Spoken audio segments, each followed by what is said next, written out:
नमस्कार दोस्तों। Let's study channel पर आप सबका एक बार फिर से स्वागत है।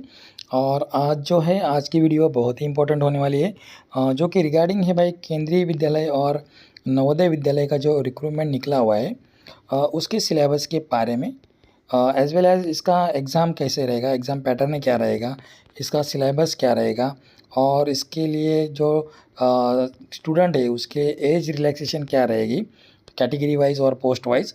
तो ये सब जो है ये इन्फॉर्मेशन हम इस वीडियो में देखने वाले हैं। तो चलिए स्टार्ट करते हैं वीडियो। और उससे पहले अगर आप हमारे चैनल पर न्यू है तो भाई एक बार हमारे चैनल को सब्सक्राइब करिए, और आपको ये वीडियो पसंद आए तो वीडियो को लाइक ज़रूर करिए और अपने दोस्तों के साथ ये इन्फॉर्मेशन शेयर ज़रूर करिए।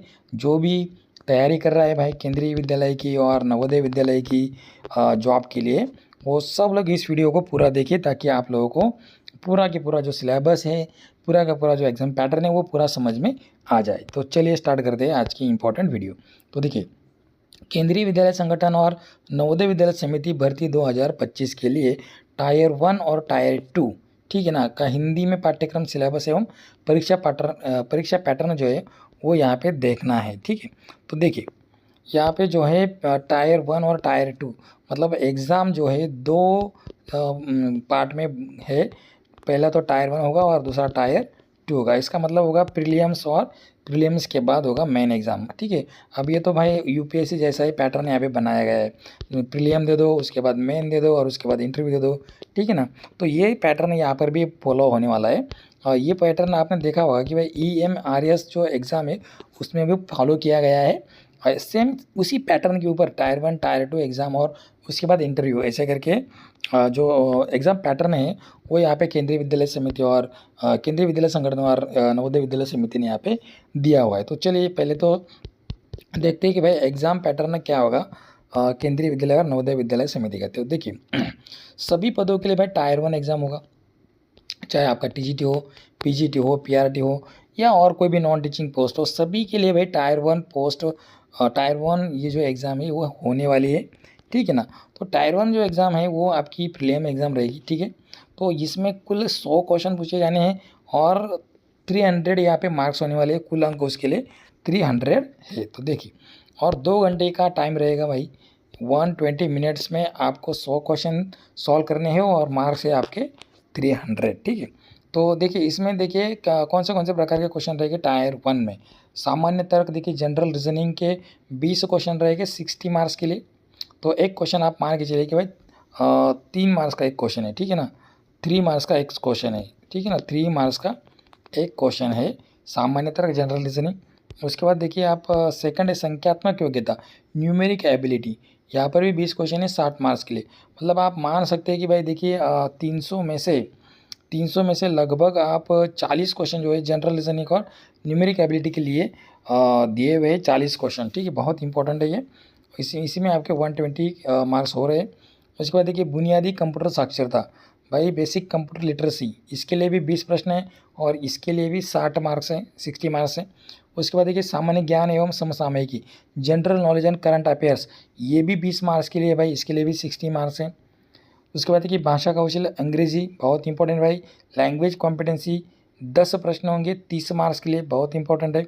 उसके बाद देखिए भाषा कौशल, एक आधुनिक भारतीय भाषा, language competency modern Indian language, इसमें भी 10 प्रश्न आएंगे और 30 अंक इसमें भी हो गए, और 30 मार्क्स यहाँ पे होंगे। तो देखिए ये जो 6 नंबर का जो है ना, इसमें आप कोई आपकी रीजनल लैंग्वेज भी चुन सकते हैं। ठीक है ना, जो भी आपको आपकी लैंग्वेज होती है उसको आप चुन सकते हैं। ठीक है, उसके बाद देखिए इसका जो नेगेटिव नकारात्मक अंक होगा, यहाँ पे निगेटिव मार्किंग है। देखिए यहाँ पे जो एग्ज़ाम ली जाएगी, ये एग्ज़ाम में जो मार्किंग होगी वो निगेटिव मार्किंग है भाई। प्रत्येक गलत उत्तर पर 1 अंक की कटौती होने वाली है भाई। टायर 1 में देखिए 1 अंक की कटौती होगी, प्रत्येक गलत उत्तर पर 1 अंक की कटौती होनी है। टायर 1 केवल स्क्रीनिंग शॉर्ट लिस्टिंग के लिए ये जो एग्ज़ाम है ना भाई, इसमें से भाई शॉर्ट लिस्ट किए जाएंगे कैंडिडेट टायर 2 के लिए। मतलब टायर 1 एग्ज़ाम के बाद आप सीधा सिलेक्शन आपका नहीं होगा, आप टायर 2 के लिए यहाँ पे क्वालिफाई किए जाएंगे। उसके बाद देखिए टायर 2 के लिए चयन होगा भाई, एक पोस्ट के लिए 10 के अनुपात से होगा। मतलब एक अगर पोस्ट है तो उसके लिए 10 कैंडिडेट को चुना जाएगा, ठीक है। मतलब आप मान के लिए अगर 100 पोस्ट है यहाँ पे तो 1000 कैंडिडेट्स को यहाँ पे आगे क्वालिफाई कर दिया जाएगा टायर 2 के लिए।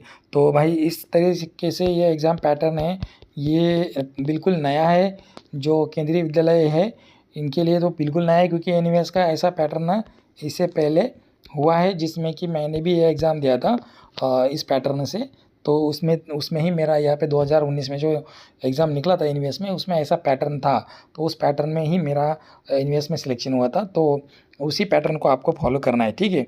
और मेरे चैनल पे, इस चैनल पे आपको ईएमआरएस की जो वैकेंसी निकली थी उसके रिगार्डिंग बहुत सारी यहाँ पे स्टडी मटेरियल मिलेगा। यहाँ पे वीडियो भी कंटिन्यूस दिए जा रहे हैं, तो वही वीडियो आपको केंद्रीय विद्यालय और नवोदय विद्यालय के जो रिक्रूटमेंट निकली है उसमें भी वो काम आएंगे। तो आप प्ले लिस्ट में जाके उन वीडियोस को एक बार देख लीजिए। और ईएमआरएस के साथ साथ अभी केंद्रीय विद्यालय और नवोदय विद्यालय की भी जो भी सिलेबस हो, तो सिलेबस तो सेम ही है, आप सिलेबस देख लीजिए। उसी प्रकार से आपको और भी बहुत सारा कंटेंट इस चैनल पर मिलने वाला है। तो आप मेरे चैनल को यहाँ पे सब्सक्राइब करके रखिए ताकि आपको बहुत सारी इन्फॉर्मेशन मिले और मेरे एक्सपीरियंस का आपको फ़ायदा भी हो जाए। तो देखिए उसके बाद देखिए टायर 2 के भी यहाँ पे सिलेबस दिया हुआ है। तो टायर 2 का हम पूरा सिलेबस नहीं देखेंगे, लेकिन एक नॉर्मली एक इसका व्यू देखते हैं। देखिए टायर 2 में आपके देखेंगे अगर आप क्वालिफाई होते हैं तो इसमें 70 प्रश्न होंगे, 60 वैकल्पिक ऑब्जेक्टिव और 10 प्रश्न जो है वर्णनात्मक रहेंगे, मतलब डिस्क्रिप्टिव प्रश्न यहाँ पे रहेंगे। मतलब कुल जो है यहाँ पे 100 मार्क्स की यहाँ पे एग्ज़ाम होने वाली है, ठीक है ना। टायर 2 भी 100 मार्क्स की एग्ज़ाम होने वाली है और ये लगभग 2.5 घंटा आपको मिलेगा, ठीक है ना। 2.5 घंटा यहाँ पे आपको मिलेगा। नकारात्मक मार्किंग होगा यहाँ पे ऑब्जेक्टिव भाग में, ठीक है ना। प्रत्येक गलत उत्तर पर 0.25 अंक कटौती होगी, 1/4 अंक यहाँ पे आपका कटेगा। मतलब अगर आपके 4 प्रश्न अगर गलत होते हैं तो उसमें 1 मार्क्स आपका कटने वाला है। और हिंदी माध्यम जो है, हिंदी एवं अंग्रेजी दोनों में बायलिंगुअल, केवल कुछ भाषाई पदों पर विशेष भाषा में परीक्षा होगी, ठीक है। तो भाई इसका जो टायर 2 का सिलेबस है वो अभी देखने की ज़रूरत नहीं है, लेकिन इसमें देखिए भाई डिस्क्रिप्टिव क्वेश्चन आने वाले, 10 वर्णनात्मक प्रश्न आने वाले।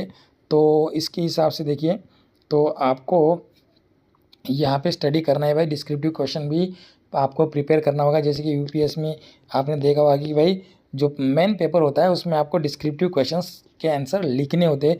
उसी प्रकार से आप यहाँ पे देखते हैं भाई केंद्रीय विद्यालय और नवोदय विद्यालय भी भाई सीधा यूपीएससी को ही यहाँ पे फॉलो कर रहा है, ऐसा लग रहा है। तो ठीक है, तो चलिए भाई ये तो यहाँ पे यहाँ तक देखा है हमने भाई कि टायर 1 और टायर 2 एग्ज़ाम में कैसे प्रकार का सिलेबस होगा और आपको कैसे तैयारी करनी होगी। इसके बाद हम देखते हैं एज रिलैक्सेशन, ठीक है। एज रिलैक्सेशन के बारे में भी अभी हम तो देखिए इसमें जो एज रिलैक्सेशन दो दिया गया है, age relaxation for the KVS NVS recruitment 2025 teaching and non teaching as per available notifications. जो भी नोटिफिकेशन यहाँ पे आया है केंद्रीय विद्यालय का, उस नोटिफिकेशन के आधार पर यहाँ पे देखिए एज रिलैक्सेशन यहाँ पे दिया हुआ है, जो कि SC/ST कैटेगरी के लिए देखिए भाई +5 ईयर्स। अगर आप कोई भी पोस्ट के लिए आप अप्लाई कर रहे हैं, ठीक है ना, अगर आप कोई भी पोस्ट के लिए अप्लाई कर रहे हैं तो भाई उसमें SC/ST कैटेगरी के लिए 5 ईयर्स का आपको रिलैक्सेशन, एज रिलैक्सेशन मिलने वाला है। जैसे कि अगर आपका PRT के लिए, जैसे कि जनरल की भाई 30 एज होती है, ठीक है ना। अगर आप SC/ST कैटेगरी में है तो भाई आपको +5 मिलेगा। मतलब आप अगर 35 ईयर्स के भी है तो आपको PRT का आप फॉर्म भर सकते हैं, ठीक है ना। तो ये बहुत इंपॉर्टेंट है। इसी प्रकार से आप जैसे कि TGT है, PGT है, उनका जो जनरल का एज रिलैक्सेशन है ना उसमें 5 ईयर्स मिला दीजिए, वो आपको एज रिलैक्सेशन मिलने वाला है। OBC के लिए देखिए भाई अगर आप OBC नॉन क्रीमिलियर में है तो आपको जनरल से ज़्यादा मतलब +3 ईयर्स का यहाँ पे आपको एज रिलैक्सेशन मिलने वाला है। उसके बाद है अगर वुमन है, महिला है, only for PGT, TGT, librarian और PRT के लिए 10 ईयर्स का यहाँ पे एज रिलैक्सेशन है भाई। यहाँ पे कैटेगरी का तो छोड़ दो, यहाँ पे उनका कैटेगरी का कोई मतलब ही नहीं है। वुमन के लिए सीधा रिलैक्सेशन भाई 10 ईयर्स का एज रिलैक्सेशन। अगर आप PRT की ही बात करते हैं, अगर आप 30 साल का अगर जनरल की एज है तो उसमें आपको सीधा 10 साल मतलब 30 + 10, अगर आप 40 ईयर्स के भी है तो आप यहाँ पे पीआरटी का भर सकते हो, ठीक है ना। टीजीटी का जैसे 35 है तो 35 + 10 कितना हो जाएगा, 45 ईयर्स तक आप भर सकते हैं। पीजीटी के लिए भाई 40 एज का क्राइटेरिया है, अगर उसमें 10 साल मिला दिया जाए तो भाई 50 साल भी आपकी एज है तो भी आप क्या कर सकते हैं भाई, पीजीटी का फॉर्म भर सकते हैं, ठीक है। ये तो बहुत ही बढ़िया यहाँ पे बात है भाई वुमेन के लिए, ठीक है। Persons with benchmark disabilities PWD, अगर पीडब्ल्यूडी वाला कोई है डिसेबिलिटीज़ वाला तो इसमें देखिए जनरल में इसको 10 साल की उसको रिलैक्सेशन है, ओबीसी में +13 ईयर्स का है, एससी एसटी के लिए 15 ईयर्स का है भाई, इसमें तो बहुत ज़्यादा रिलैक्सेशन है। रेगुलर एनवीएस एम्प्लॉय होगा फॉर एनवीएस पोस्ट के लिए तो उसको 5 साल का रिलैक्सेशन दिया गया है, ठीक है ना। उसको कितने साल का 5 साल का भाई उसको क्या दिया गया है, रिलैक्सेशन दिया गया है। रेगुलर केवीएस एम्प्लॉयज़ होगा तो भाई केवीएस पोस्ट के लिए जनरल के लिए तो 5 ईयर्स का यहाँ पे रिलैक्सेशन दिया है एज रिलैक्सेशन, ओबीसी के लिए +8 ईयर्स का रिलैक्सेशन दिया गया है और एससी एसटी के लिए +10 ईयर्स का यहाँ पे एज रिलैक्सेशन दिया गया है। मतलब अगर आपकी आज एज यहाँ पे 35 है तो भी आप यहाँ पे +10 कर सकते हो, ठीक है ना। तो ये बात ध्यान में रखिए। उसके बाद देखिए central government employ with 3 years continuous service, उनको जनरल में 5 ईयर्स का है, ओबीसी में 8 ईयर्स है, एससी एसटी में 10 ईयर्स का है, ठीक है ना।